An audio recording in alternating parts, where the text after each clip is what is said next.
Okay, it's 4:30. I'd like to call this, I guess this is our monthly Board of Education meeting. This will be our, this is our work session called to order Tuesday, September 12th, 2017. And I will entertain approval of the agenda. Second. Any discussion or any changes? Seeing none, all those in favor? Aye. Any opposed? Okay. Let's go into our requisition. We have to go through the public comment. Yeah. There's no public comment. Anyone signed up to do that, so. Move to adjourn. Discussion, I don't assume there is. All those in favor? Aye. And now we will call to order the Tuesday, September 12th, 2017 board meeting. And once again, I'll entertain approval of the agenda. So moved. Second. All in favor? Aye. Mr. Tanner, Ms. Hollifield will go ahead and introduce those that she's recognizing this evening.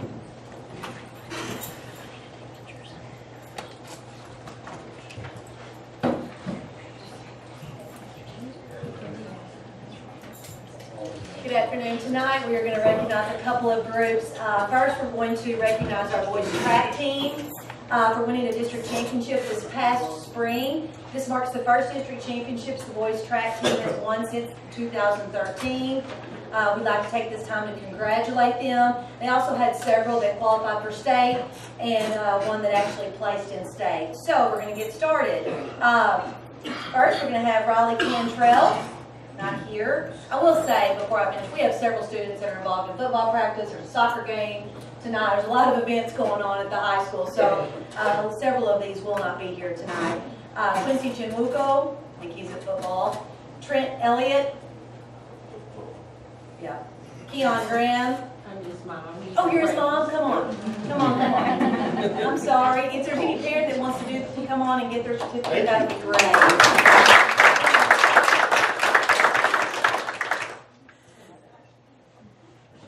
Rashad Howard, Timothy McFay, Dylan Mills, Elgin Moore, John Myers, Quincy Nelson, Ricky Scott, I know Ricky's at football, Walker Venable, Justice Faulkner, Faison Fobbs, Tyreek Jameson. Okay, all right, come on. Thank you.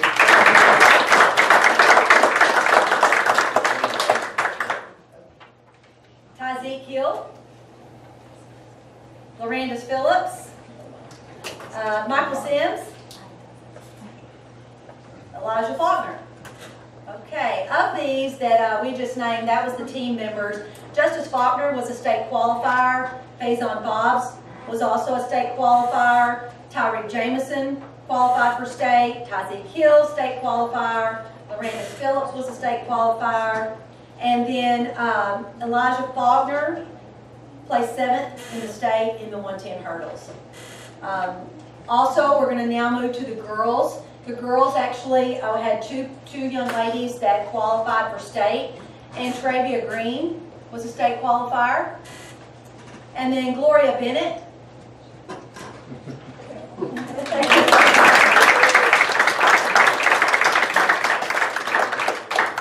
Gloria not only qualified for state, but she placed 5th in the state in the discus. And let me just give you a couple of things here about it. I'm going to sing your praises just a minute. Stand. Gloria is a 2-time state qualifier. She placed 4th in 2016, 5th place this last spring. In addition to state accolades, Gloria has broken the school record 4 times in the past 2 years. Her current and Sikeston School District record is 127-1. Gloria, you represented our district well, and we just want to say congratulations.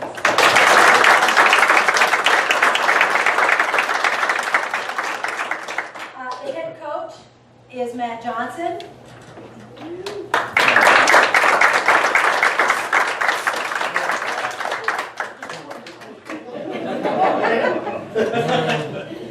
Terry Flanagan. coach, Andrea Kashuk. I say it wrong, yeah. Used to be Richard, right?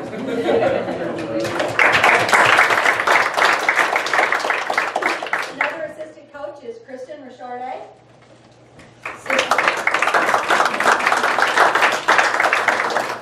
Assistant coach Chris Sarakis.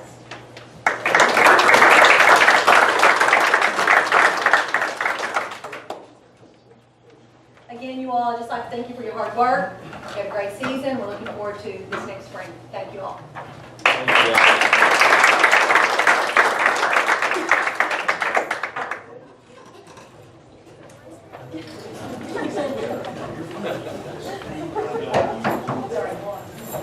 Okay, our next group, our Sikeston boys baseball team, 2017 team, last spring had an outstanding year.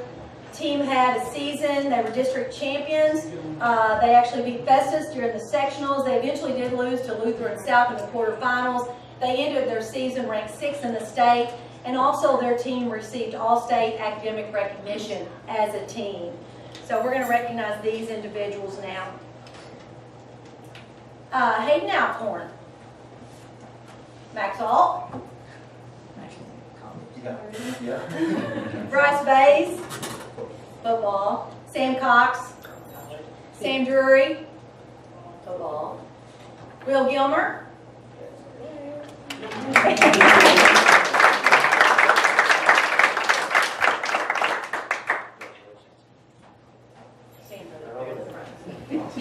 Noah Hicks.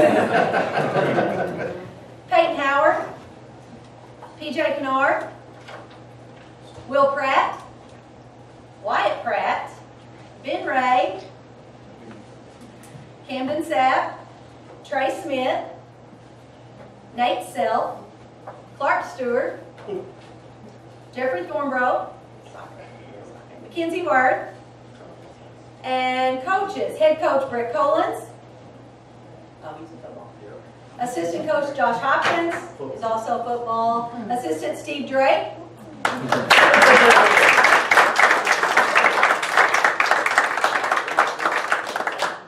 And assistant Jacob May.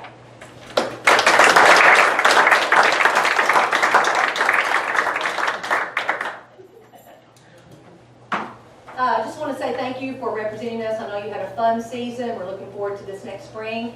Got some great expectations to live up to. You had a great year. So congratulations and thank you for representing our district.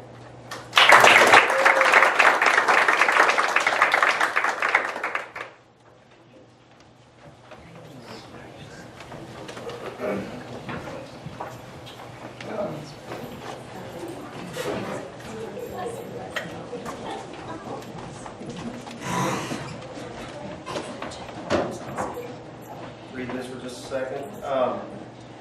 Dr. Robert Buchanan was honored this past summer by the Missouri Department of Elementary and Secondary Education as one of the 6 educators named as pioneers in education. This honor is given to those educators for their commitment and contributions to public education in Missouri.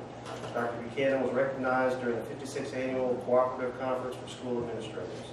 Dr. Buchanan served the Sikeston R6 District as a high school social studies teacher, high school principal, and superintendent. Upon retirement in 1997, Dr. Buchanan became a professor of Southeast Missouri State and served as the Department Chair for Educational Leadership. Commissioner of Education, Dr. Margie Vanderven, stated, "It is a privilege to recognize these pioneers for their tireless devotion to education. These individuals have dedicated their lives to promoting excellence in education, and we congratulate them on this honor." Dr. Buchanan, who is a district, congratulate you on this honor and say thank you for everything you've done for the Sikeston R6 District and this community.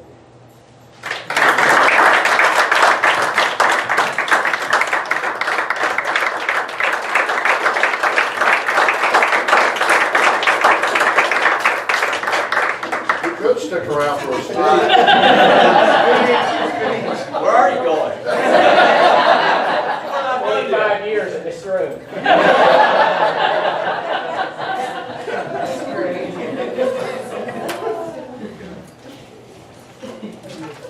All right, let's go to the informational part of our agenda. First, I have the Focus Accountability Plan update. I have Abby Edwards, the academic leader at Southeast Elementary, and Crystal Hartzog, the academic leader at Matthews Elementary. Go ahead, Abby. Alrighty, go ahead and pass this out. This is a breakdown of our math data compared to the last 2 years. Thank you. Yeah, appreciate it. It's pretty self-explanatory.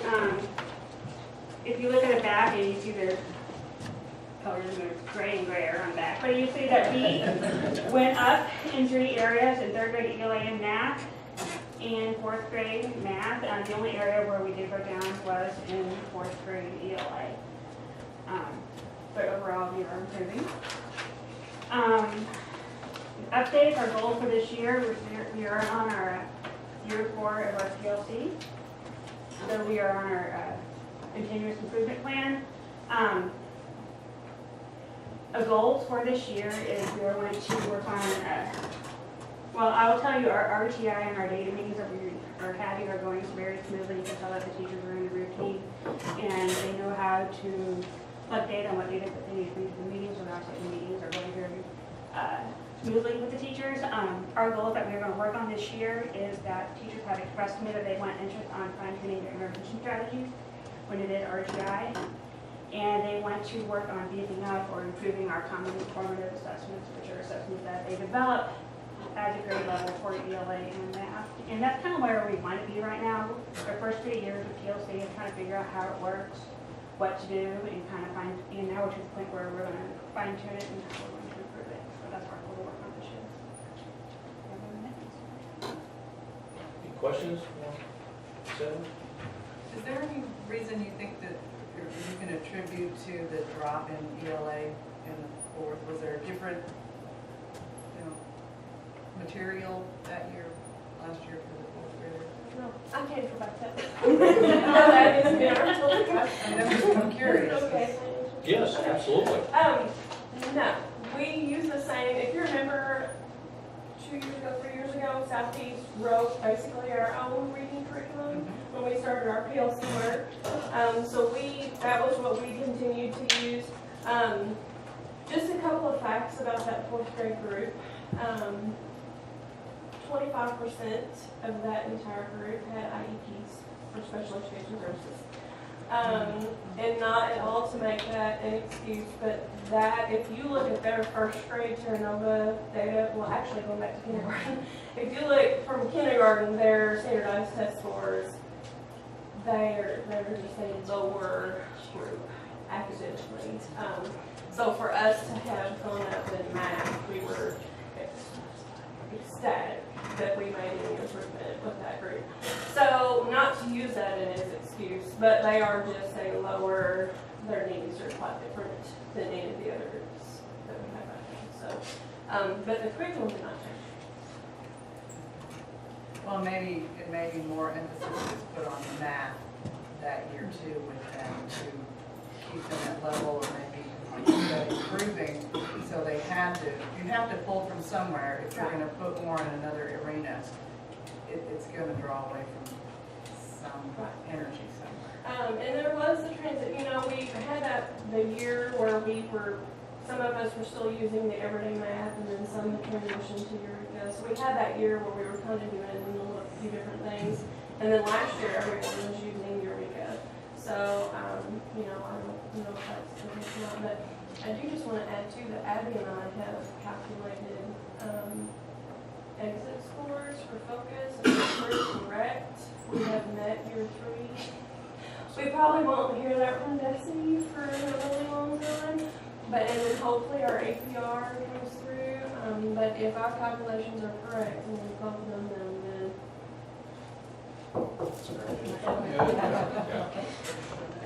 Yeah. Thank you. Thank you all. Crystal?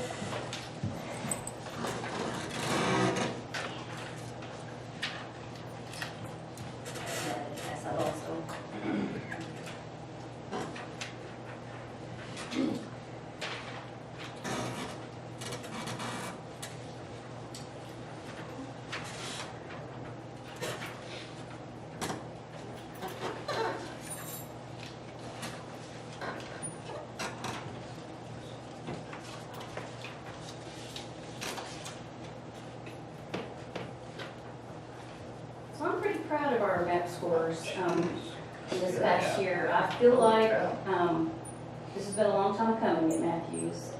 I feel like the teachers and the kids have put a lot of blood, sweat, and tears into this, and finally it shows. And really, that's what it boils down to. The teachers collaborate. Now they can collaborate more than once a week. They collaborate 2 and 3 times a week. And they really get down to how they're going to teach something. Now this is our 2nd year being a PLC school, but we were also a collaborative work school. And what that was is we mainly focused on math for that, but common formative assessments is something that's in both. And since we've been a CW school for a few years, we've got that more nailed down than your average, incoming 2-year PLC group. And I was just in meetings today, and before it was, we had this many make score 1, this many make score 4, what are we going to do? And they just kind of looked at the chart and came up with like kind of a generic thing that they would do. Now, they were all over it. They're leading those meetings. They're really talking to each other. How did you get 9 people that made 4 already? How did you teach that? And, they plan together, they take the whole thing just really helps. I feel like we're finally coming together. I also think this is a direct relation to the 3rd and 4th grade teachers really put a lot of time into student-teacher relationships, go above and beyond. All of them are different, everybody's unique in the way that they do things, but they really do. When I was looking at the individual math scores and I was looking at the kids in the past and just kind of watching where they were, it was so evident that that was a factor in that situation. So, and I do think that we are going to meet our criteria for our first year of meeting the criteria for not being a focus school. We've got to do it 3 years in a row, but I do think that we're on the way. And the other good thing that's going to kind of happen is, so we had 2014 the year before, and the 2014 data was very low. And 2015 data, as you can see on here, it's lower than the last 2 years. So I'm thinking we're going to go, if all goes well and we keep going, as we're going, then I think that we're on the right track to keep that up. That's excellent. It looks really good. Unbelievable. They work hard.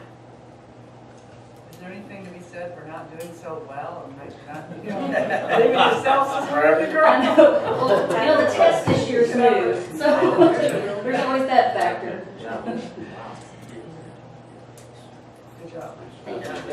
Crystal, you had mentioned too about some of your staff members that have done they've had certain activities prior to the start of school. You want to touch on that just a little bit as far as what they've done? Oh, well, okay, so as a whole faculty, Carrie Baldwin and Matthew Heiser and Jessica Mercer and Ginger Schwab, they got together this Chopped. I don't know if you've ever seen the TV show Chopped with Guy, how do you say his last name? Yes, and so they kind of had that rendition, and they just sent out just a questionnaire asking if anyone would be interested. And so those of us that were interested, we said sure. And so they set it up at the high school at is it called FAX or BOE? Yes. Yeah. And so we had this little competition where we had to create desserts, and it was a lot of fun. It was a real good, just morale booster. We also had a faculty picnic before school. We've also had several that have gone to games of their students. They're making home visits. If they're not making home visits, then they're on the phone constantly talking to parents, just emailing, just really touching base with the parents. And I've had more than one parent say, I can really tell that so-and-so already really knows my kid. They already have figured them out. And so, that just makes all the difference. When we're all working together as one team, it really does make things happen. So I'm very proud of things that are going on. Thank you. Thank you. I've got a question, and this may be more for Chuck. What kind of collaboration is going on between the schools to bring about the different learning styles that they're integrating? With teachers or administrators or just in general? Yeah. Well, of course, we have our academic principal meeting every month, and we sit and talk. And usually after the principal meeting's over, because we have 3 different elementary schools, I'll usually keep them behind. We talk about things that pertain just to those 3 buildings. And so that's one thing. Another thing we're gonna do this year, and we just kind of in the planning stages now, the teachers have asked to bring back grade level meetings. And some of you may remember we used to do our first grade level meeting, second. We're gonna have 2 of those this year. And I think that will increase the collaboration across buildings, where we get all the first grade teachers together and they'll meet, discuss things. And I'm trying, we'll see how this goes. I'm trying not to lead that meeting. I've got teachers who have agreed to lead it, to set the agenda, to talk and collaborate and figure out what the agenda will be like. And I think it'll be better if it's more teacher-led than administration-led. Sounds good. Do they do that at the, like, 5th and 6th grade levels too? Like, where they get together just like certain subject matters across? They do. 5th grade? They do with 5th and 6th grade and junior high too, for that matter, being a PLC, they have collaboration meetings on a regular basis. Where they'll get together and discuss topics to do with that subject area. And a lot of times math and science will meet together just because of those 2 meetings they do. Good question. Very good, thank you. Next item is a school achievement update. I have Ms. Carbaugh and Ms. Hobeck presenting. She has some data to give you, not that you don't have enough already. We like data. All right. I need to Can show it. I stop you for just a second Sure. and ask a question? Absolutely. To back to, Oh, okay. I'm sorry. I'm thinking, so, what math curriculum, are you both using the same math curriculum? We all pick. Yes. Very good. Have you been using that these 3 years? No, last year was the first year for us all to use it consistently, that the district. What did you use before then? Everyday math. The year before, we used a combination of everyday I math. started to say that, I didn't mean to Too. interrupt, but that was kind of a transition year where you had different people using different things. And that's about the time we had, the next year was when we had the textbook adoption, where we looked at different textbooks and chose Eureka. So this past year, you both buildings used Eureka. Did the year before, you used everyday math? Depending Or just on- kind of everybody used Everybody different? uses. Yeah. 3rd and 4th used Eureka the year before also. Okay, thank you. Thank you, Liz. Okay, what I like about the data on here is no matter, if you look at the first box on the left side, is no matter what kindergarten group we get, if you look under the BOI, boy, we start out the same percentage every year. So no matter what, if you can hear a group say, oh, we came in with, we have some lower students this year, we have higher students this year, we have the same group of, we have to start the same percentage every year. And I say same percentage, within the same range. So you can see right there, we start in the same range every year, no matter what the year is. And that's what I like to tell my teachers, look, we start here every year. You may have a lower class, and you may have a higher class, but as a building, we have the same students every year, but look where we take them. So then if you looked at one down, or across, you can see at the end of the year where we take them. Obviously, we just have the beginning of the year for that right there. What I like to do is to let you know that end of the year benchmark for Reading Ames Web, we had 88% last year. We want 90%, that's our goal. We want as a building 90%. We haven't gotten there yet. That's what we want though as the teachers. End of the year benchmark for math last year, we had 84%. We want 90. So we're gonna keep working until we try to get these kids at 90% benchmarks. Our DRA, which is a reading level assessment that we give the kids, for a level 3, which is minimal that we want a student to be at, we had 88% of the students at a 3 at the end of first semester, at the end of the school last year. At the end of first semester, we only had 40%, so we raised it from 40% to 88%. At the end of the year last year for a level 4, we had 66%, which is ideal. It's a huge difference from a level 3 to a level 4. At a level 3, the teacher giving the test will goes through and reads the first page for the student, and it's very repetitive. At a level 4, you do not read the first page to the student. So it's a big jump for that student to have to do. But we raised it from a 3% at mid-year to 66%. So we did raise a report card to reflect that too. That's where we want, and we want our parents to know that's where they really need to be a true first grade reader, to be a very good first grade reader going into first grade. So they may have a progressing going into first grade because they're not on that 4, but we want the parent to know that that's okay. Work with them in the summer because they need to be at that 4. They have to be that good, and they can all tell you they really need to be at that 4. So we really want them there. We made a ton of changes last year in our reading program.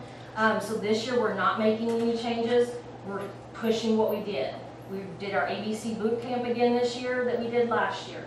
We're working on a daily 5 that we did last year. So because we saw all those great changes, we're just pushing everything that we did last year and making it better. One thing we are changing this year is our writing. Miss Slosher wrote a writing program. She is revamping what we did to put some research into it, so that the students have to do a little bit of research with teacher guidance, obviously.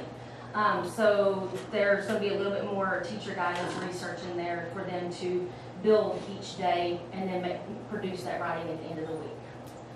So that is a change. That's the one change that we are making this year.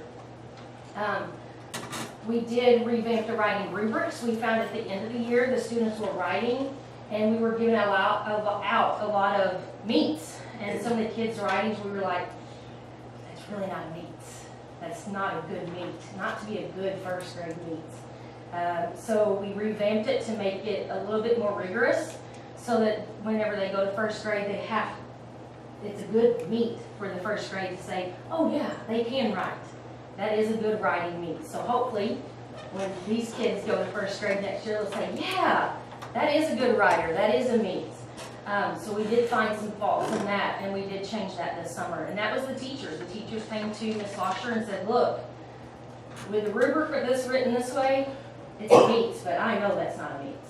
That is a progressive. So we made those changes this summer.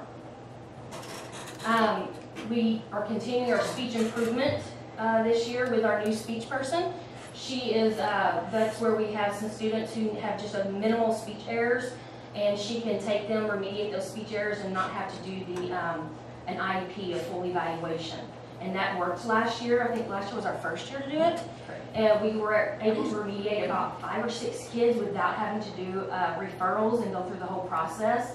And it was a great program, because then they were not, because they only had just a couple of sound errors that they had to remediate. I'll let her take over now. I'll go over as far as PBS with our behaviors, our discipline, our classroom management. We are on our, I think that's right, 3rd year for Tier 2. Get in there. It seems like we've been doing it forever. But we're in our 3rd year of Tier 2, and we're going to continue working on interventions for the kids, such as a check-in, check-out program, where they nominate students who they feel really need that adult attention. And Ms. Roddery, our counselor, is in charge of that. She pairs them up with a facilitator in the building. They do the check-in, check-out program every day. They check in the morning.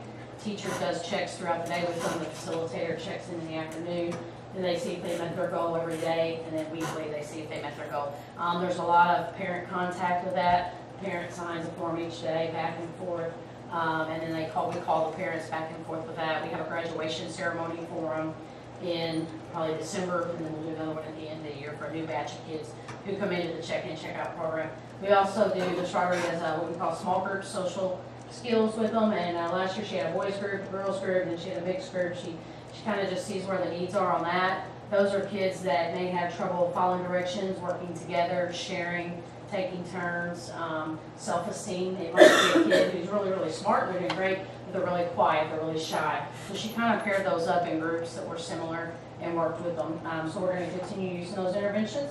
And then this year we've, just said this, but we've kind of called it Stop, Drop, and Teach. And 2 times a week, same time every week, everybody stops and teaches a PBS lesson.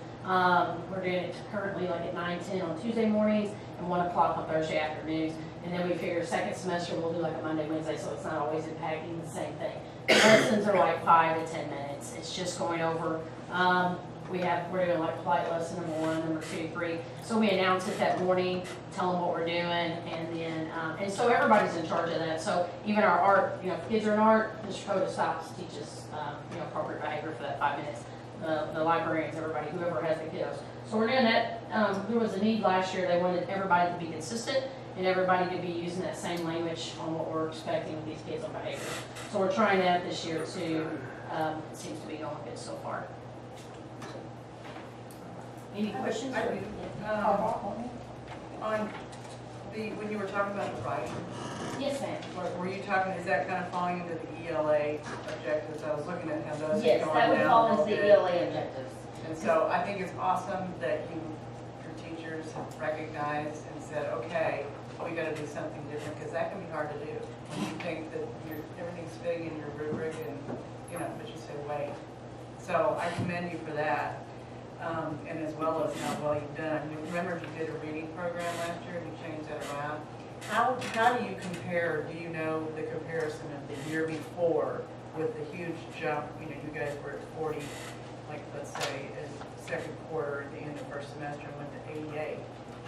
Was there not that big of a jump?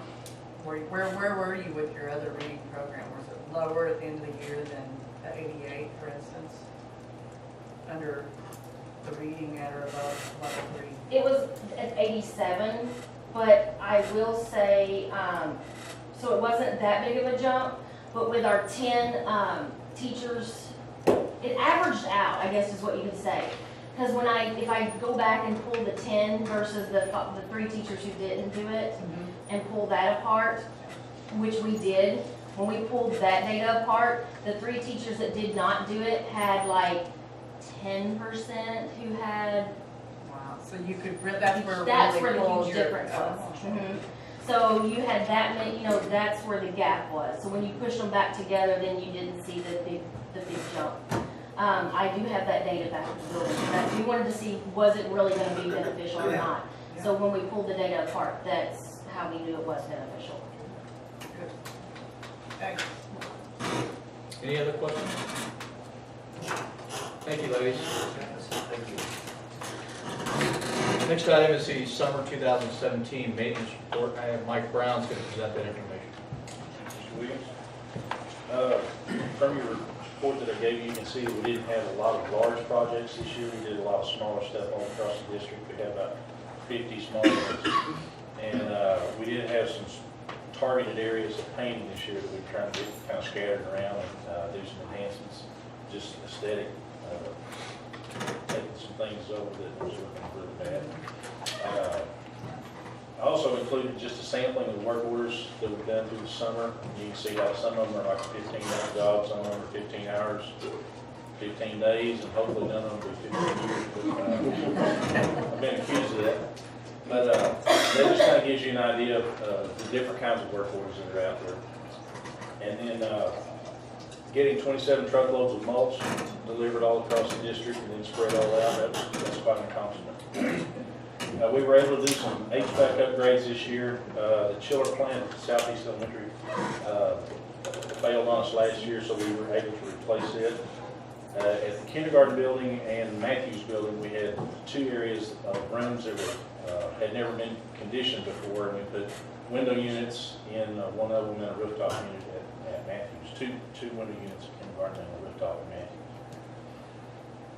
Southeast, I'm just kind of hitting some of the high points. I'm not going over that whole list.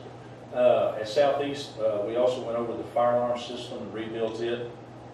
It was pretty much non-functioning, and we put a new digital system there with some extra sensory items just to cover the building a little better. And we're going to continue that process for our other fire alarm systems in the other buildings. I gave you a photo there before and after of the girls' gym. I think that looks pretty good compared to what it did. And we're going to we did the band building last year, and just trying to give some facelift there to the high school. And have to do it incrementally just because of finances, but just trying to get that covered a little at a time to enhance the look there. Just some future things that I kind of want to bring up that we're going to be looking at. Southeast Elementary, the exterior doors are very much deteriorating, and some of them are getting almost to the point of, we're over there very often just to keep them functioning. So next year, that's not going to be something we're going to be able to postpone. And that, along with, we've got some sidewalk area all around there. My guys will be able to do that, you know, kind of incrementally if we can't get it done all at once, but we're looking at well over $100,000 project when we start doing doors and sidewalks over there. The band portico, if you've noticed, it looks really bad. We've got major cracks all through it and shifting, and it'll work for a while, but I'm just trying to give you an idea of some of the things to look at as you're walking through there to see that we need to address. Also, A building, some of the windows we have over there have just been painted to try to make them look presentable, but that's an ongoing almost every other year, and it just, you can't keep paint on that aluminum, it just peels right off. So eventually I'd like to get those panels, we won't have to replace the whole window, but replace the panels that are in those with an aluminum clad, so we won't have to be painting those. Because they were red aluminum years ago, if you remember. So. We are looking at some energy conservation measures. We're looking into a solar system, and that kind of had to get put on hold for a while. But I'm trying not to let that go away, because if we can bring that back in, it would bring quite a savings into the district. But we're looking at some power conditioning that we can install in each building, and those units would they kind of recapture energy loss that you typically have through your neutral back into the earth or back in out on the grid, and it pulls it back into your system. And we're just looking at just one building at the junior high would cost us somewhere $15,000 to $20,000 to do that project, and it would recoup itself in 2 to 3 years. And that's a real quick turnaround on a project like that. So we want to do that and kind of as, I've got some real good data from other schools that have done it and other businesses, and it's worked very well for them. We're still kind of getting information from the vendor right now to see how and when we can make that happen. I'll present that at a later date. That's pretty much all I have. I also want to thank you for letting us hire the 5 extra summer helpers. That always is a tremendous benefit to us through the summer, and everybody worked real hard at it. And I'm proud of the crew. Very nice. It's amazing how much work you have to do all the time. I mean, truly. You look at some of these work groups and which squeaky wheel is going to get your attention because there's so much there. Really, thank you for all your hard work. Well, I'd like to say thank you, Charter. I know we don't have but a handful of administrators here, but I really admire the way that they fight for the building.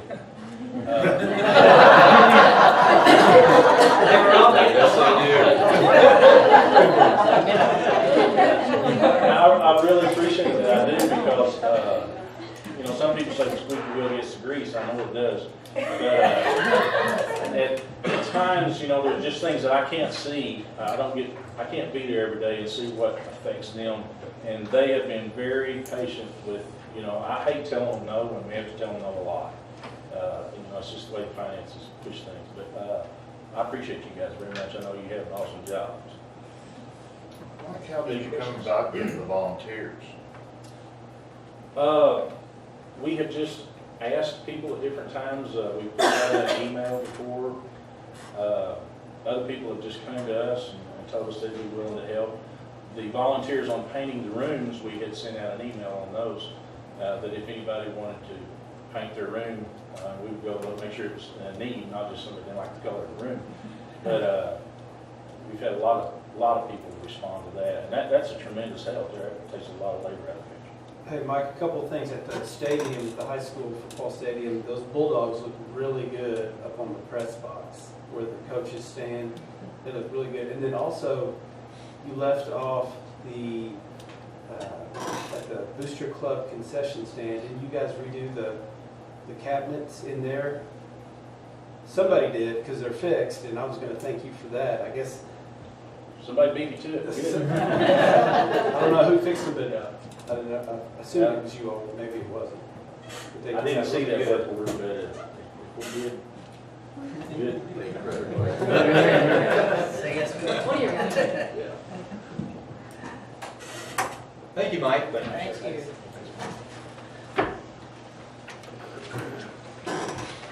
Next item is a communication report, and I've got Sarah Thompson to present that.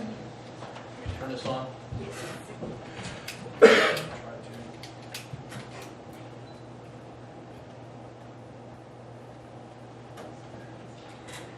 Just once, right? I think it's just once, it just takes a minute. Okay. There it is. Got really good eyes. What's because it's not on yet? It's coming up. Oh, there it goes, okay. Okay, I don't know if you can. Very good. You might want to hit that. Yeah, you get that front one. Is that better? Okay.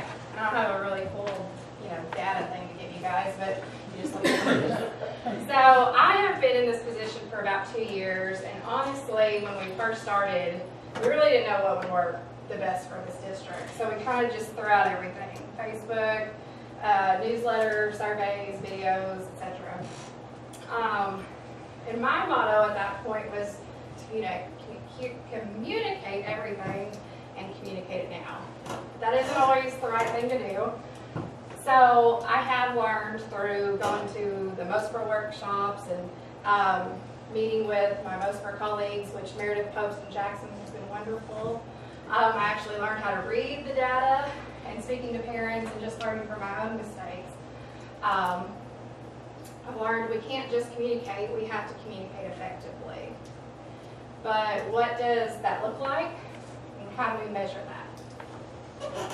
So I've kind of broken it down into the three biggest methods that I use in my position. And the first one is the website. So when I did this report, in the first year of our new website, we had 1.8 million hits, which is huge. And if you divide that by the number of families, which is a little over 2,200, and then divide that again by 52 weeks, basically each family in our district is looking at the website about 15 times a week, which I know not every family is looking at the website 15 times a week, but others are filling in for those who aren't. So I think it's pretty great. And one of the greatest things of it is our most frequented pages over there are calendars, our parent resources, our student resources, our menus, and our staff helpful links. All of those have been viewed over 30,000 times each. So what that means is people are using the resources that we make available to them. So now Facebook data shows us that we have a little under 2,500 followers. And I know you probably can't see it because it's really light, but at the top of that top point in blue is at 9 p.m. So that means over half our followers, almost 1,500 followers, are on Facebook at 9 p.m. So that means to me, the most important information that we need to get out to the most people in our district needs to be put out at 9 p.m. And that's just something that we learn from over time. But there are things that we can put out at different times that aren't necessarily not going to be looked at just because it's not 9 p.m. And that's when our students do well. Malik was wonderful to have in our district last year. Everybody loved seeing Malik do well. This was just one post when he got into Yale. And this post alone got over 28,000 reach. That means 28,000 people could see this. That's pretty amazing for a small town of our size. Yeah. They also like to see what our students are experiencing. This was just a short little video that I took from up in the bleachers when our students were walking into the freshman orientation. The Link crew does every year. That got over 40,000 reach. And they also like to see when our district is helping others. And this is consistent. It doesn't matter if it's the Hurricane Harvey, it doesn't matter it doesn't matter what we're doing. If we are doing something to help others, our posts go through the roof. Now, Twitter, I like to call it, it's the more social of social media. I don't use it to put out a whole lot of information just because people don't use it for that. We use this for more one-on-one, quick conversations with people. And if you ever want to see Twitter go crazy, look at it the night before a possible snow day. People go insane and they want to talk to us. This is one conversation I had one night when it was a snow day, and I couldn't even put the entire thread. It just kept going and going and going. So Twitter, although it's not a huge information hub, it is a really great way for us to interact with people, especially our students. So basically, on top of all of those methods, we have 4 plans as a district this year in communications. And one of those, we've already pushed it out. We did this parent survey this summer. And one thing that we would like to do is just address all of those comments and concerns that we went through. Eventually, throughout the year, we're going to address each one of those somehow, whether it was to update the website more, to just fix the way we do communicate.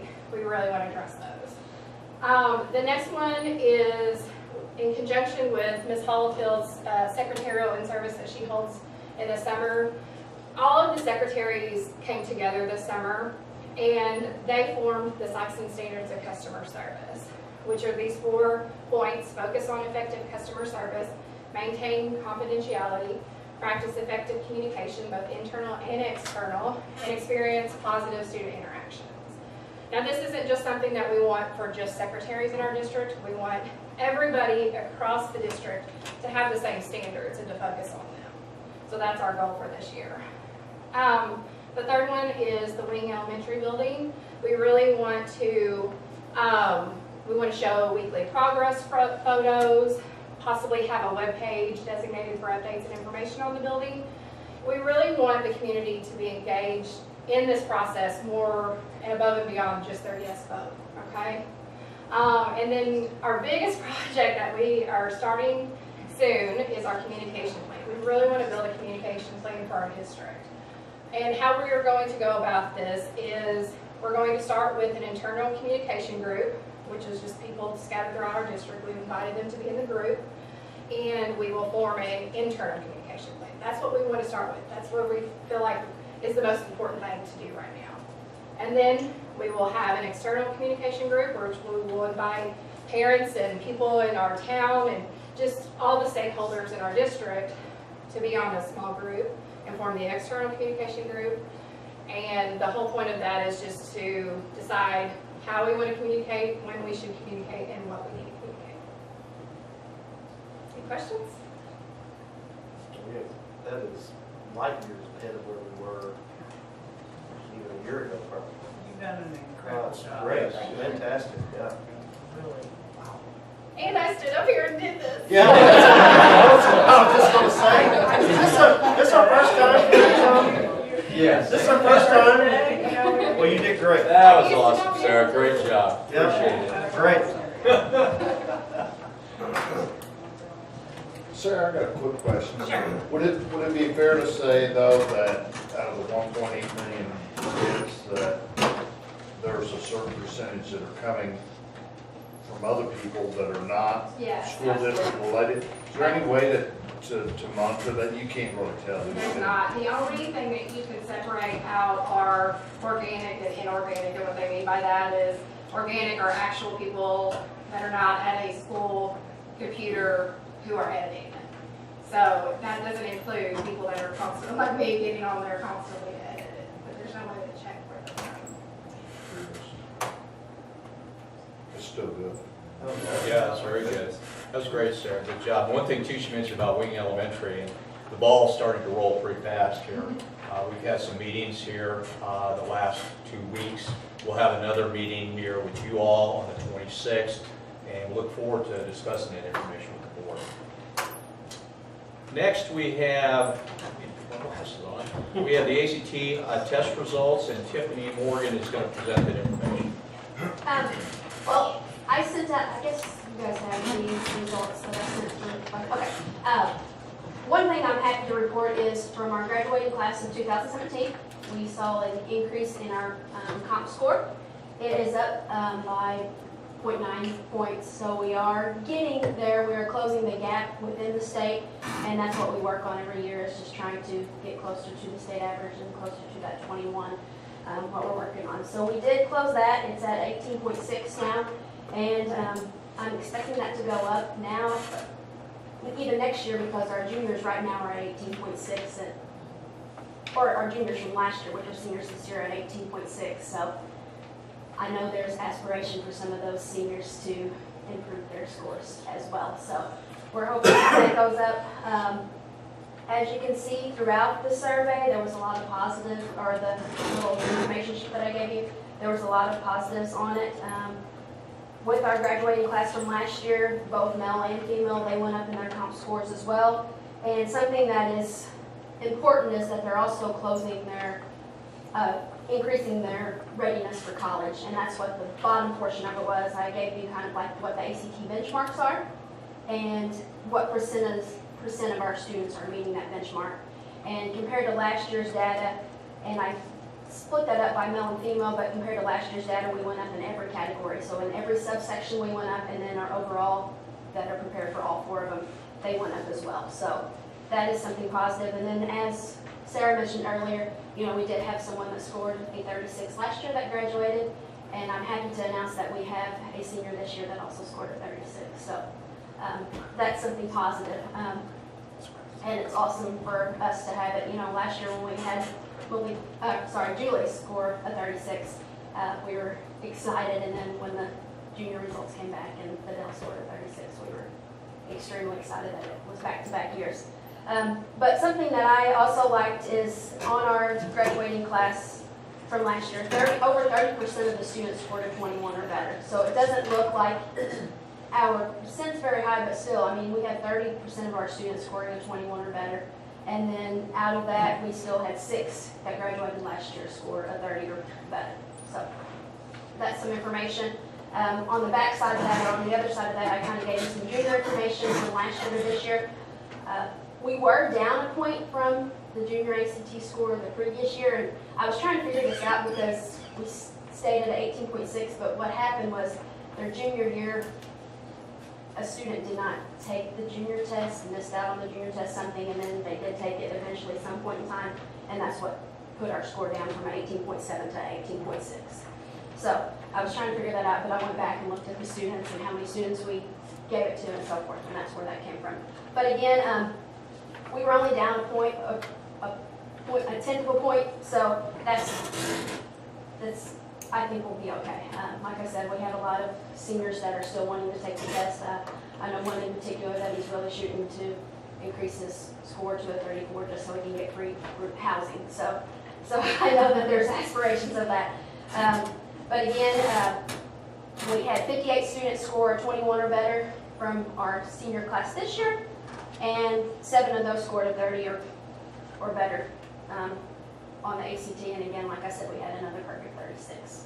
And something that you guys always ask is we only had 4 students not test from the junior, or only 4 students who were scheduled to test, not test, and they were all from the alternative school.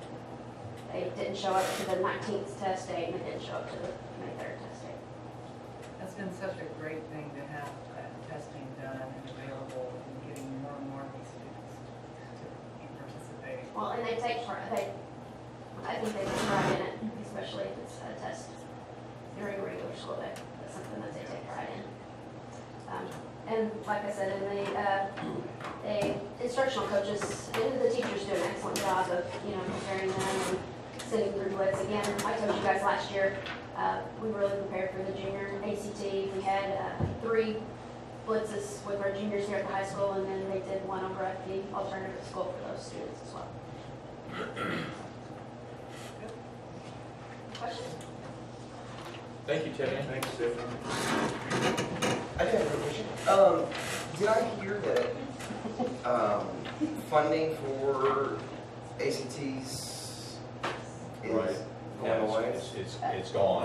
Okay. Yeah, it's gone. And that's sad. Sad. Honestly, that's real sad that we can't allow our juniors to take that test.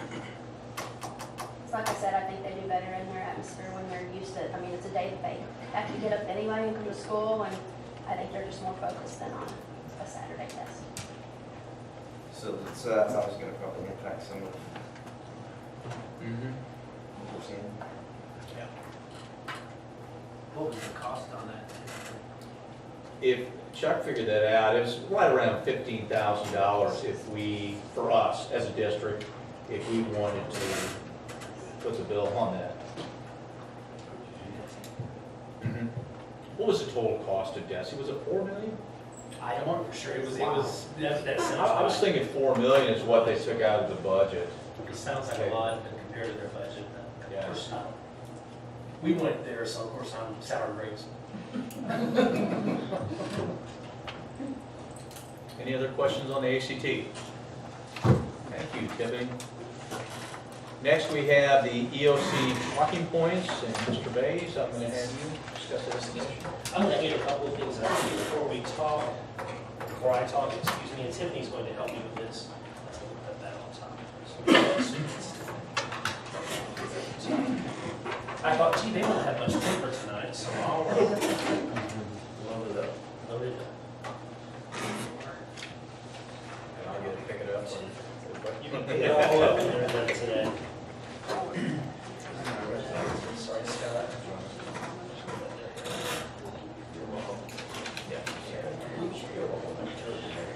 I'm going to sit if that's okay because I have notes over here tonight. Like I said, Tiffany's going to help me with some of this as well.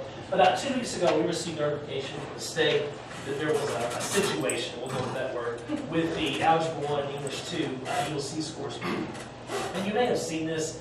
There was an article in the Southeast Missouri not too long ago that actually was fairly well written. So what I'd like to do tonight is to go through kind of the timeline for what we noticed here, what we found out, and then also go through the DESI talking points, and then we'll kind of go from there.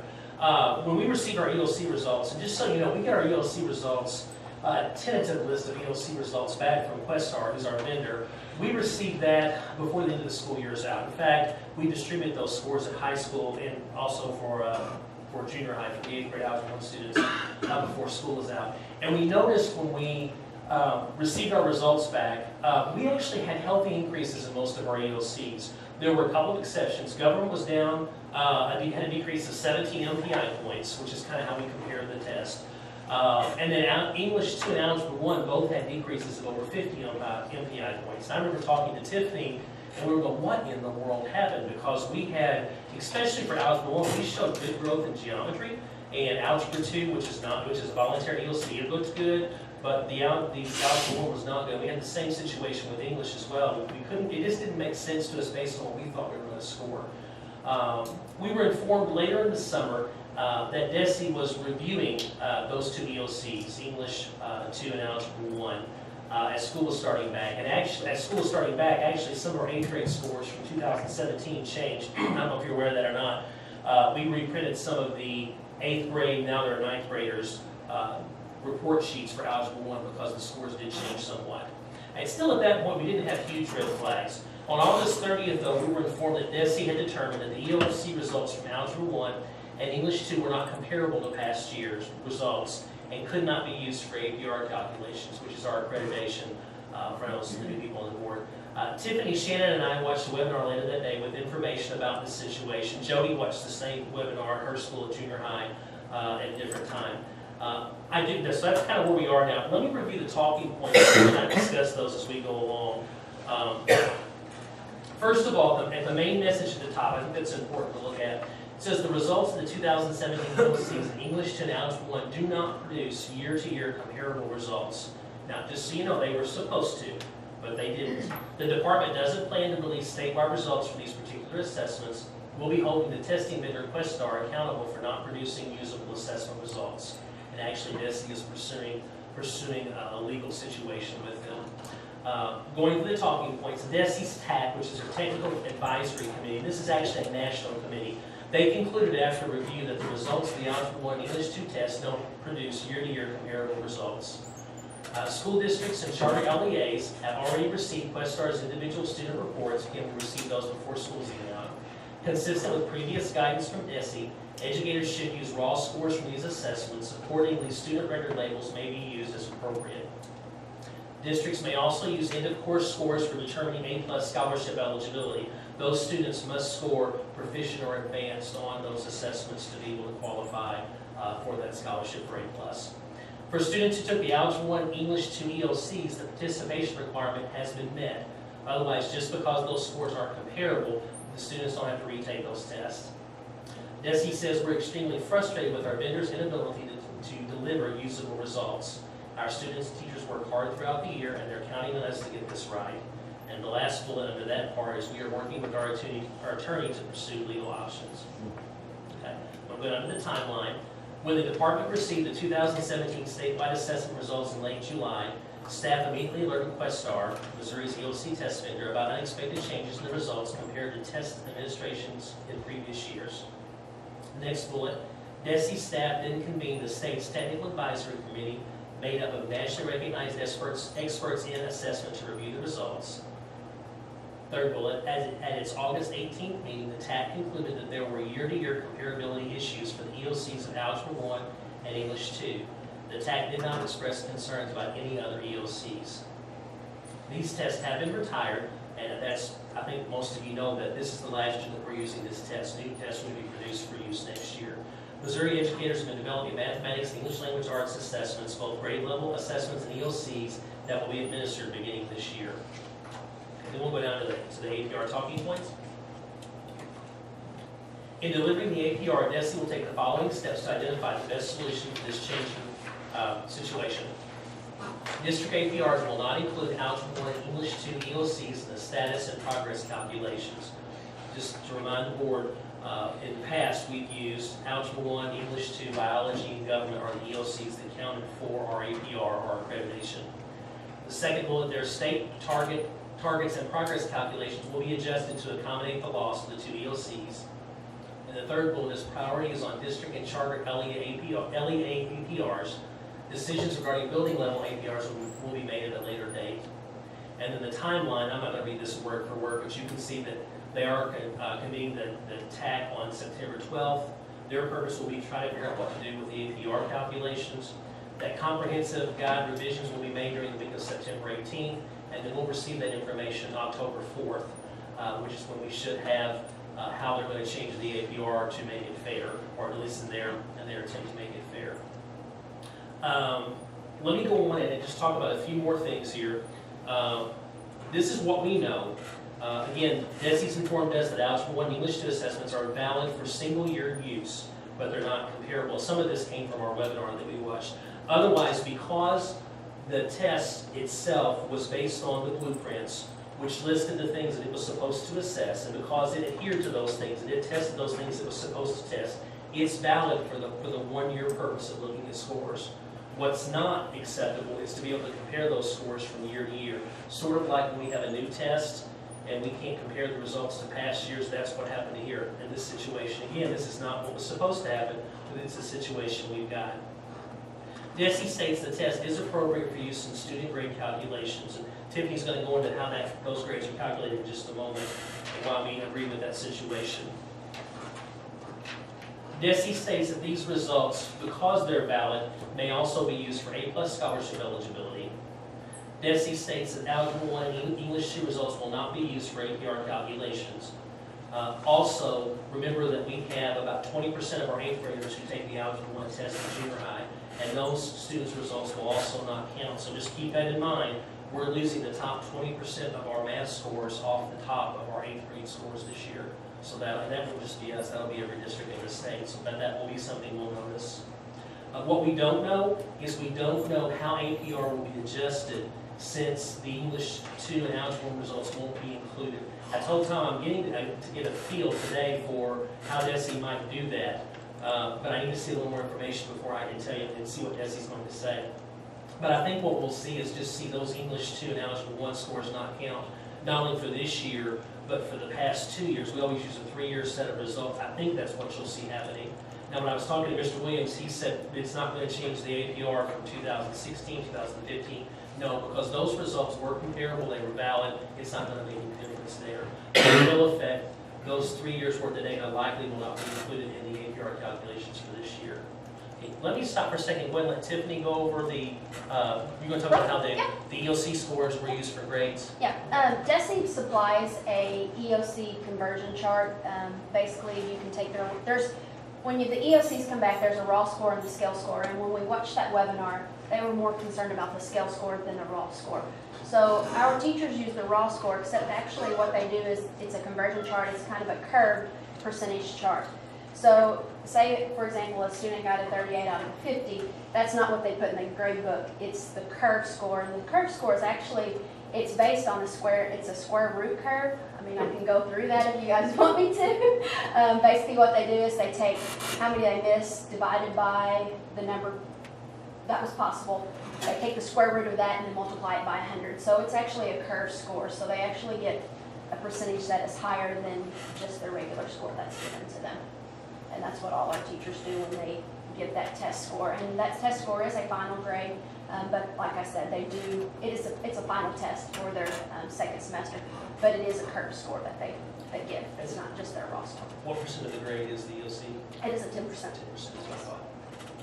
And just to clarify too, that she said it, I want to make sure we understand too, that's the raw score. It's not the achievement level. It's not the basic, below basic, proficient, or advanced. It's the raw score. They got this many out of this many right, and that's how those calculations are made. The next steps is right now we're waiting on to see how DESI's going to do the APR calculations. I have, based on the data I have, I've calculated as close as I can where our APR is. Right now we're very close to where we were last year.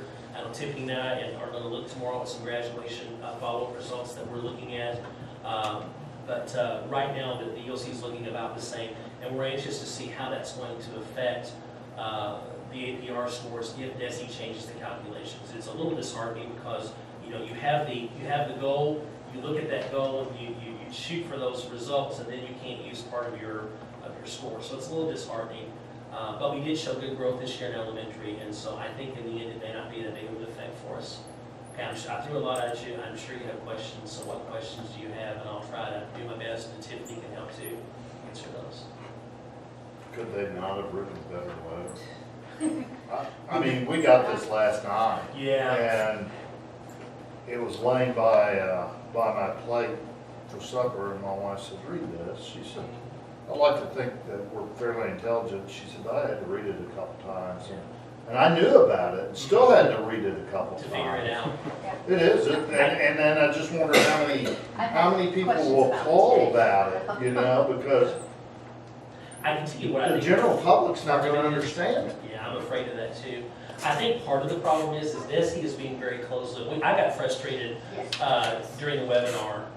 Tiffany saw me frustrated in the webinar because they weren't giving us enough information. I think part of it's because they're pursuing litigation against Westar, and so they're just not saying a lot. Even this letter is not very specific at all on exactly what's going on. And usually, you hear things. People talk, and even through the state, you hear things. But DESI's being very close-lipped about this. There's not any information getting out about this. I do think I need to say, just in the spirit of fairness, Questar has not given a statement yet. That's the vendor. I have heard that Questar has different feelings about this, and I'm sure I'm sure they're not saying anything because of the possibility of litigation. So, I'm sure there'll be information coming forward as we go in the future. But at this point, that's one. But you're right, the letter was not very good. So has Ms. Thompson put some sort of clarification on our district's website about this? We have not put that up, no. No, we could. I mean, I think this is fine to an administrator, but not to a parent. I mean, I tell you what, when we were in the webinar, districts were asking for one letter to go out across the state, and they wanted DESI to write, and they agreed to do so. Sure. And so you're right, it's not. I can That's the reason why that letter was sure, I released. can understand that. I can talk to Mr. Williams about that, we can see if there's something we put up there. And you did say that you started getting calls? I just had a couple parents at the school, actually, parents, workers that asked me, said, "So what does this mean?" I said, basically, it's just not a comparable test, so it's just gonna mess with, it's still a valid test. The score that they scored on it is still valid. It's just not a comparable test to the year before. Just basically it harms the district. Right. So effectively, Well, hopefully it's not, hopefully. Right. the effect is at the district level, not at the student level. Correct. Correct. Students are not harmed. Correct. Yes. My question, what I don't understand is if it's an effective test and you can use their grade for 10% of their grade,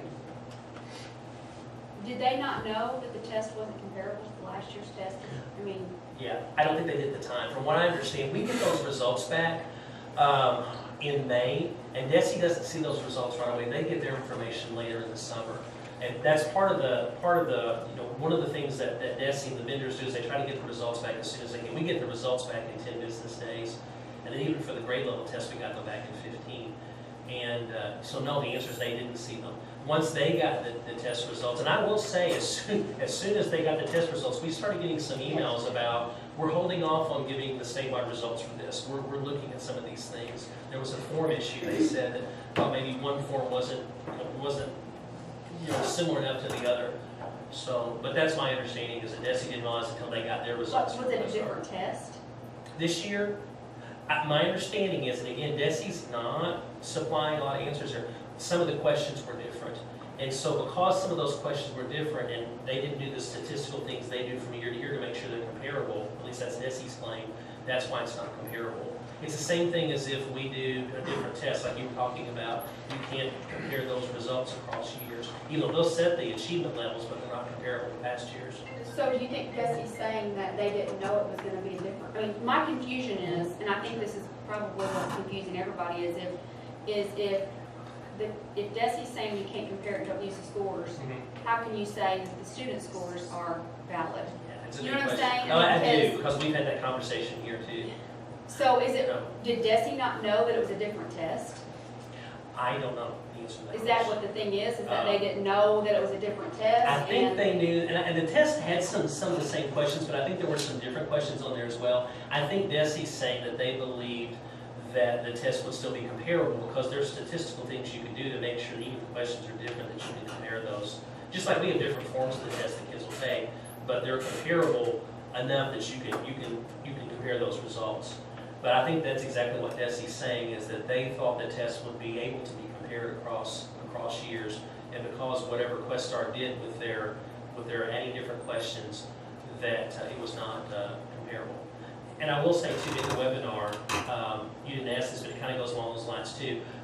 When the commissioner was talking, she said she started, as soon as she was interacting with other districts were saying, our results went down in English 2 and Algebra 1. It wasn't just us that had that. We had almost every district in the state was saying the same thing. And so I think there may have been something with, you know, the achievement levels were set. You want to say during the time that a test is comparable, that a proficient 1 year will be the same as a proficient the next year is the same as the next year. When the test has changed, it'll maybe a little different, but it should be about the same.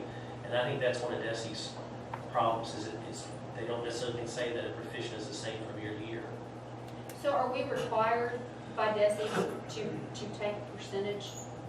No, it's To use that score as a percentage of our students' grades? It's not. Or is that district level? Sorry, I didn't mean to cut you off. It's not required, but it's recommended by DESI to do that. 2009, they recommended that to use. They said to use 10% up to 10. Sorry, 10% at up least to 10% up to 25. We were in the middle amount going with the 10%. And remember too, we do give a final first semester and second semester. So for those EOC classes, the EOC counts as the final for that class. And isn't the first semester final still worth 10%? It's comparable, Yes. right? That's what I thought. You're asking good questions because we've had these same conversations here. And some of the same conversations on the webinar with the state. Other districts were asking the same questions. Because basically, if we're using 10% of that grade, of an EOC grade, that would be like saying we're going to use 10% of a math test. If we did it for grade level, yes. I mean, I guess it would be comparable. But the teachers teach, I mean, the material that, they teach their part. I mean, I know that we're teaching what's on the test. Yeah, I mean, it's not just that. You know, I mean, but I'm just saying, And I students think take pride in that you taking can those make an tests. argument that using one test to have such an impact on the grade for a lot of children is not a good thing. I don't know if 10% is a huge impact on the grade depending on how many points they have throughout a semester. I mean, Yeah, it's throughout a whole semester. It's been So figured before as yeah. far as what 10% does to a student's grade, and it's not as significant as what you would think. Yeah.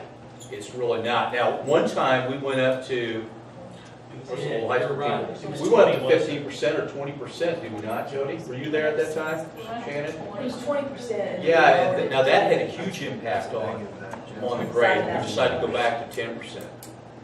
So, And remember too, the final first semester is the same thing, so it's still one test having that. But I agree, I don't know what the impact would be, and Tiffany may be able to tell me, but I think it wouldn't be a letter grade, would it? It would be more like a few points, 3 or 4 points is what I have noticed before, if good or bad. But like I said, good questions, because it's confusing. it's concerning. It's a situation.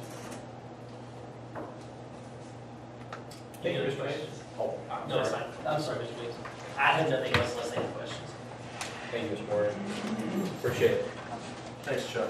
You're welcome.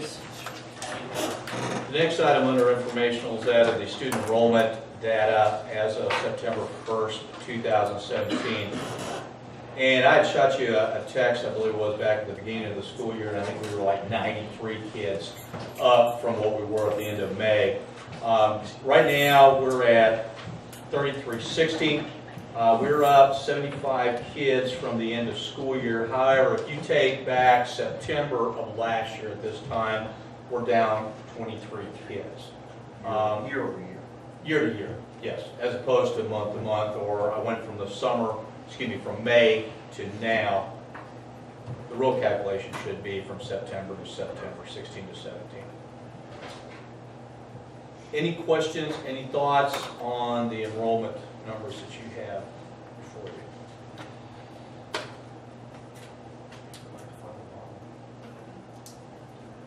Still ahead of the way. Yes. Exactly, I didn't see that, but just a comment. Next, we have the student discipline data that is here for your review again. You can see that it's broken down by school building, the number of days, the description of the event, grade, ethnicity, gender, special education, and so on. And again, that is based upon each building and whether they're placed in ISS or whether they are out of school suspended. I'm just curious, the ones from the Alt Center that have use of drugs, was that their last lifeline? I mean, No, they still follow the policy with that. So if it happens to be their first time, they would basically, and they admit to it and they agree to the terms, they could have the suspension alternative, which means they could do the 10 days out of school and then 10 days of ISS example, and then go through the counseling that they have associated with that. Or if they don't basically say that was mine and I did this and so on, it'd be a 45-day suspension. what did most of them do? Oh gosh, I don't know what the trend is, but I think it's been up and down through the years. I didn't know if they just. And typically, I don't know, it doesn't ring a bell, but I don't know that that is really a major form of discipline. I don't know that that is a discipline that's made. It's mainly classroom disruption, Right. insubordination, things of that nature. Okay, moving on to required action.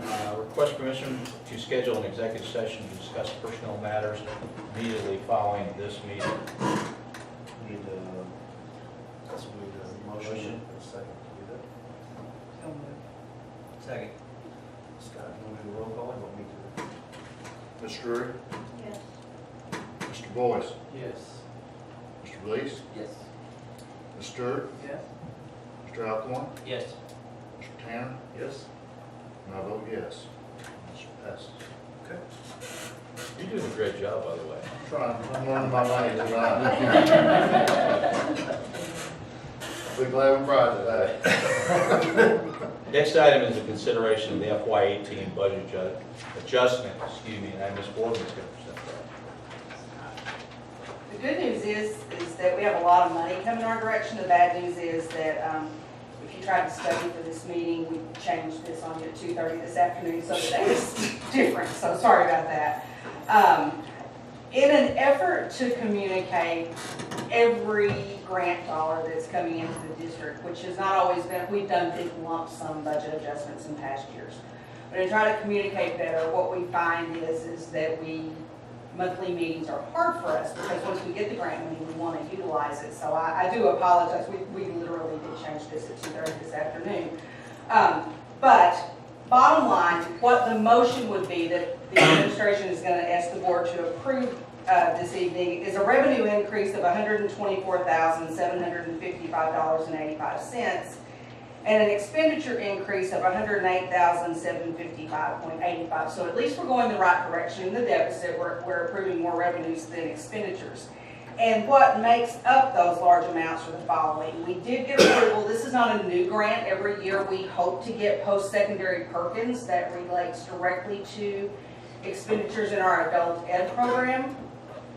There was a change from what was originally put on BDOCS. We thought we were getting $6,343, and DESE had failed to take out the 5% consortium fee. That money has to run through a group of schools to be compliant with some of the title laws at the federal level. And so the district that does that gets a 5% handling fee basically for us. So we will get $6,025.85 in post-secondary Perkins that will go straight into Ms. Russell's programs.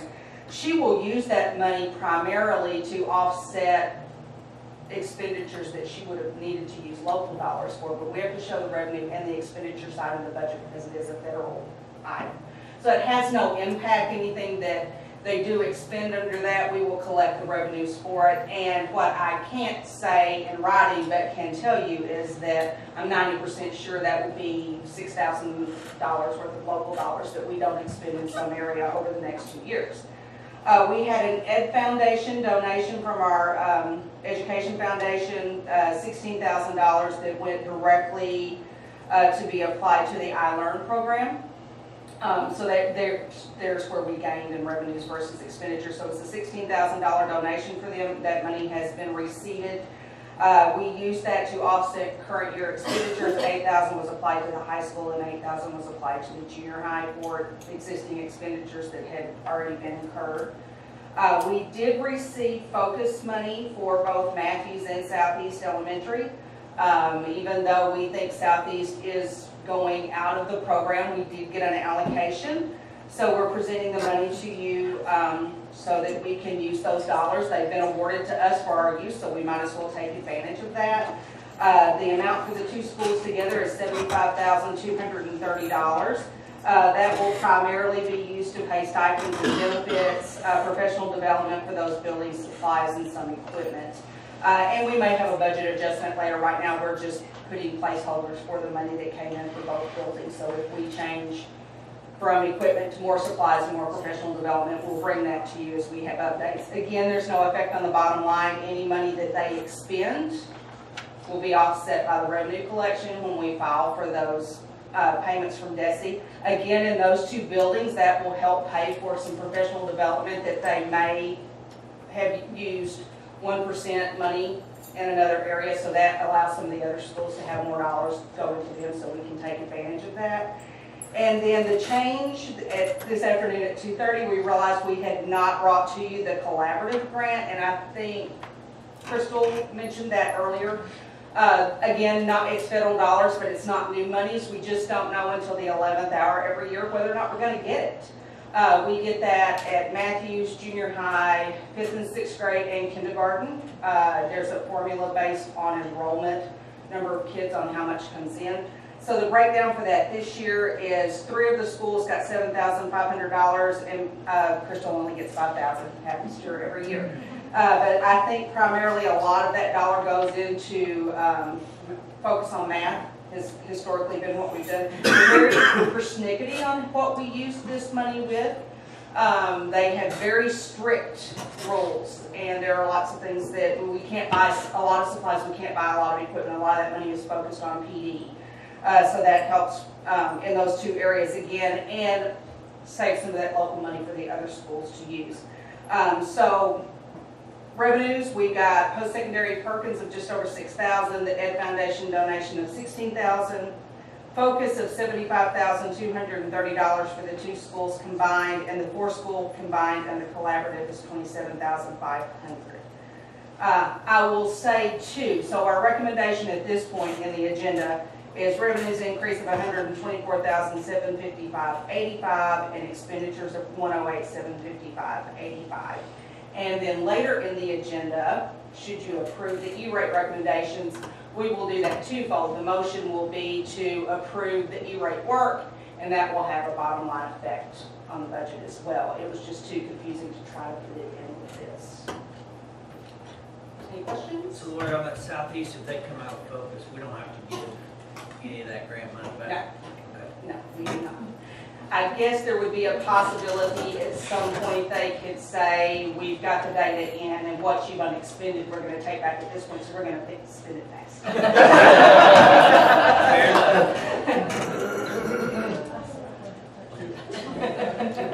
That started tomorrow. Except the FY18 budget adjustment. Make a motion that we receive the budget adjustment as presented. Second. Any further discussion or questions or comments? Seeing none, all those in favor? Aye. Any opposed? We have the consideration and establishment of 2017-2018 tuition rates.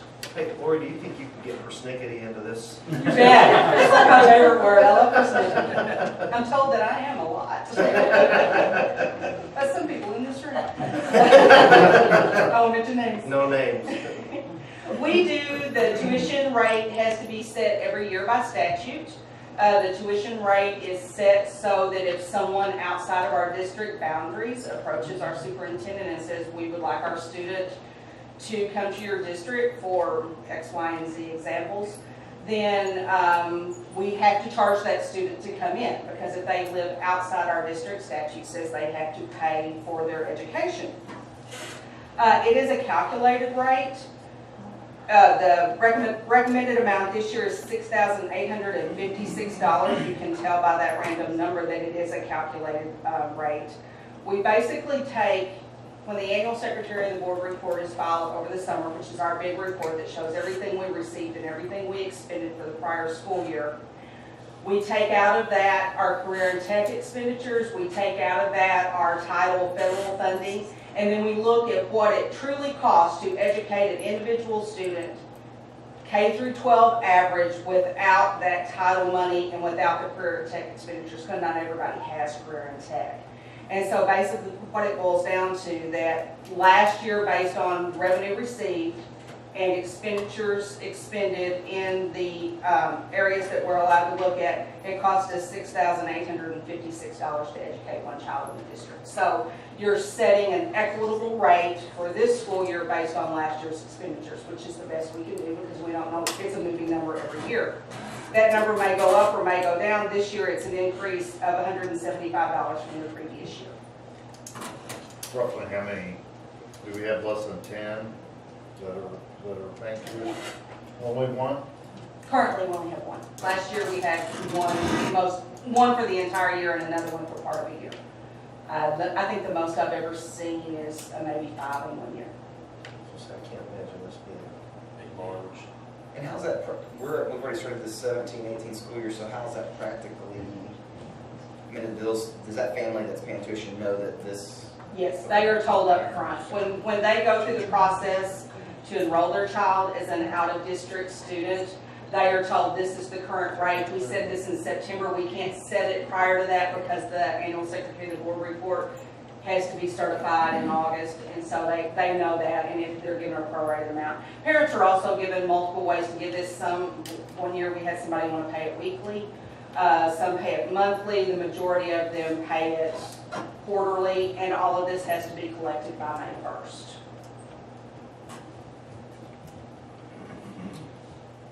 Administration's recommendation to accept the tuition rate of $6,856 for the 2017-18 school year. Motion to accept the administration's recommendation. Second. Motion and a second. Further discussion? All those in favor? Aye. Any opposed? Next, we have the consideration of E-rate technology enhancement projects. Mr. Lowry.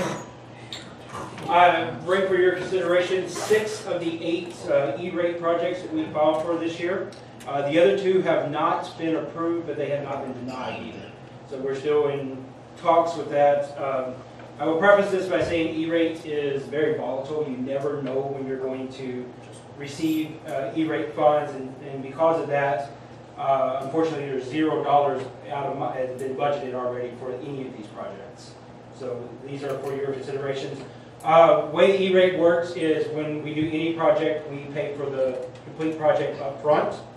Once the project is finished, we pay the vendor. We then submit paperwork to E-rate. We go back and forth with E-rate several times over several questions, and then they will reimburse us their part via direct deposit now. So they've really streamlined the process.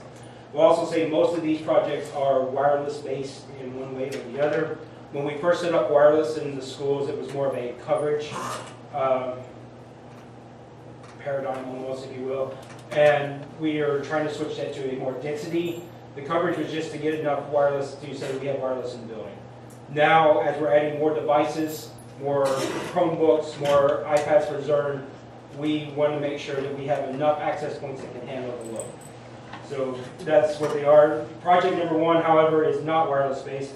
The junior high right now has 5 secondary sites network-wise in the building that has our network switches.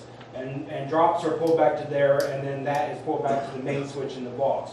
Out of all those sites, 4 of them have fiber optics, and that's how we connect. One of them, fiber optics was never ran to it.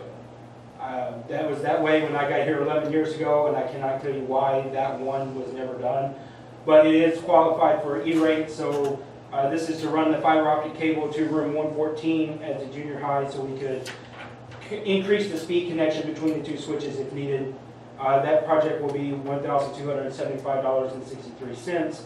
E-rate will pay $882.83 of that, leaving our part to be $392.80. Project number 2 is at Lee Hunter. There is a typo here. There's only 4 network drops and not 5. There's also fiber optics. It's the same thing with junior high. We have 1 cabinet that does not have fiber optic cable run to it. So this project will include 4 drops for future wireless access points and the fiber optic cable.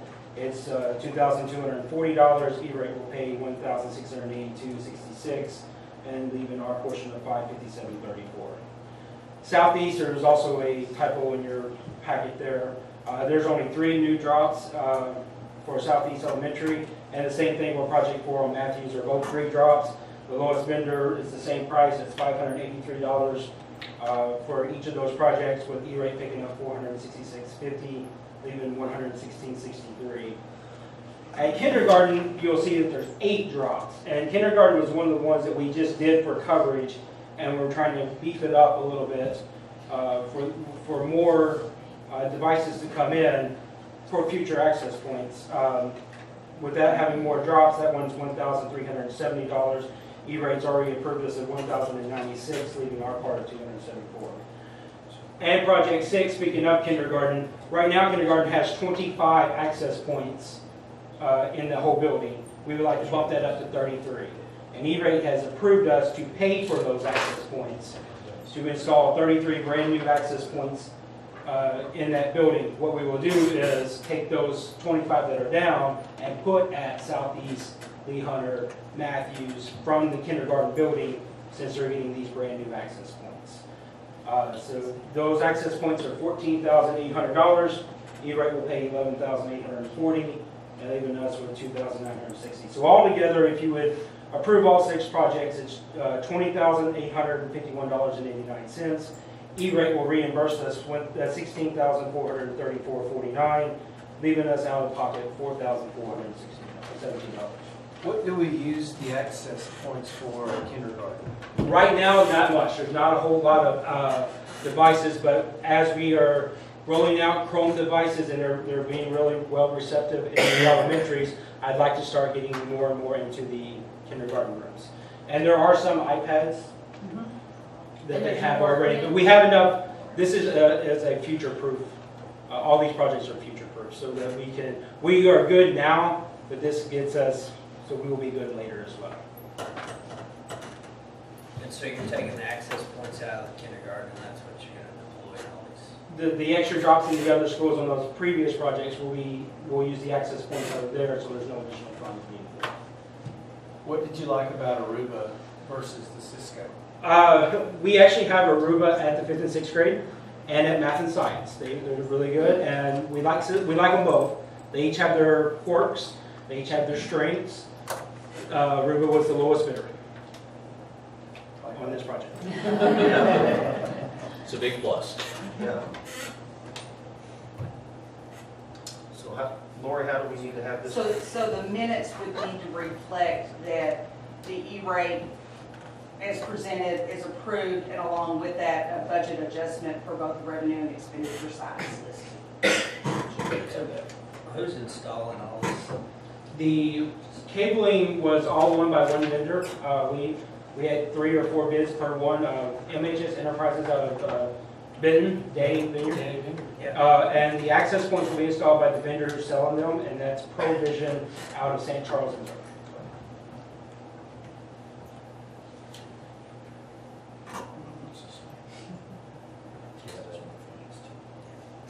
It's administration's recommendation to accept the information as presented by Mr. Lowry. I make a motion that we accept that. Second. Motion and a second. Who's second?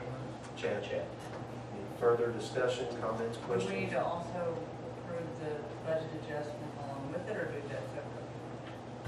It will be cleaner in the minutes. If we do it Second two, motion. okay, let's go ahead and do that then. Why don't we go ahead and do, first off the budget adjustment? That would probably be better to have the money approved first. Thanks, so. Is that okay for you? I make a motion that we adjust the budget to accommodate the E-rate projects. We could just use the same motion and second or whatever, and just, as long as you amend your motion to, is that okay? I amend my motion, yes. Okay. Got all that, Scott? You're gonna need a diagram of flow chart? Okay, so you're amending your original motion, To make budget adjustment to accommodate the E-rate funds. and you're I'm gonna second. amend my second too.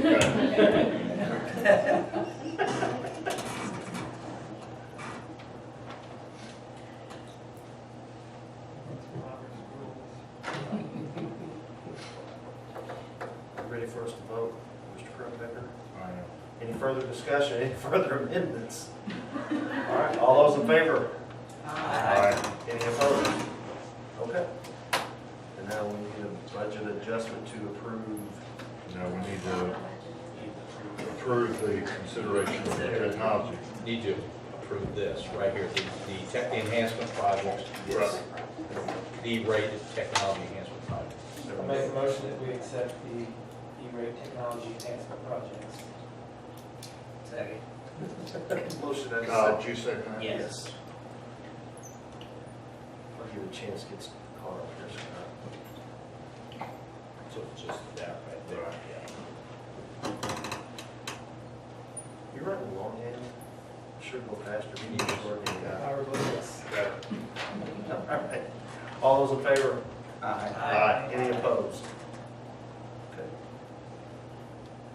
I need a roll call. Okay. Next, we have the approval of pay bills through August 2017. Yeah. I don't know why that's on there. All of a sudden, this might be changed. It's been on there. Has it? Yeah. As far as anyone is paid for anything they do for the district, is put on that. Yeah, I entertain a motion to approve the paid bills, and now we need a roll call. Make a motion to receive pay bills. That was Chad. Second. Second. Kyle. Okay. Ms. Drury? Yes. Mr. Boyce? Yes. Mr. Blees? Yes. Ms. Stewart? Yes. Mr. Alcorn? Yes. Mr. Tanner? Abstain. And I will vote yes. Motion passes. I'll turn it over to you, Mr. Tanner. Okay. Moving to the consent agenda items, approval of the minutes for the work session August 8, 2017, The executive session, August 8th, 2017. The special session, August 29th, 2017. The executive session, August 29th, 2017. Ratification of the support staff report. Ratification of the substitute teacher report. The sale of the surplus property pursuant to policy ENAP. Textbooks, Apple Recycling, and MRC Recycling. Entertain a motion to approve those consent agenda items. So moved. Second. Discussion, questions, comments? All those in favor? Aye. Any opposed? Okay. I'm going to adjourn. Second. All those in favor? Aye. We are adjourned. Thank you all for coming.